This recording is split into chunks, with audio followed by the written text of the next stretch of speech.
आपण जिल्हा परिषदच्या शाळांना मंदिरं म्हणायचो, पण खाजगी शाळा म्हणजेच इंग्लिश मिडियम स्कूलवाल्यांनी एक व्यवसाय चालू केला आहे. कपडे आम्ही देणार, बुटं आम्ही देणार, एवढंच नाही तर बसेस सुद्धा आमच्याच. यांना काय म्हणावं हे तुम्हीच सांगा. हे अशी लूट करू शकतात कारण का आपण आपली मंदिरं बंद करून टाकली. आमच्याकडे करोडो लोकांना शिकून मोठं करणारी ही जिल्हा परिषद शाळा, या जिल्हा परिषदेच्या शाळेबद्दल बोलणं अत्यंत गरजेचं आहे. शासनाला एक कळणं खूप गरजेचं आहे. महाराष्ट्रात ग्रामीण भागामध्ये आज पण काही पोरं भाकरीसोबत चटणी खाणारी आहे, काही पोरं ही पाण्यासोबत बिस्किट खाणारी आहे, काही पोरं खाजगी मिडियमच्या शाळा फक्त गेटातून किंवा दुरून बघू शकतात कारण त्यांच्याकडे पैसा नाही.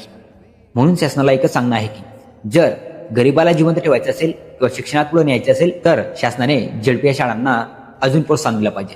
त्यांना बंद न करता त्यांना सपोर्ट करणं खूप गरजेचं आहे. जोपर्यंत आमदार, खासदार आणि मंत्र्यांची पोरं सरकारी शाळेत शिकत नाहीत किंवा जिल्हा परिषद शाळेत शिकत नाहीत आणि इलाजासाठी सरकारी दवाखान्यात जात नाही, तोपर्यंत चेंजेस होणं खूप कठीण आणि तो दर्जा कधीच सुधारणार नाही.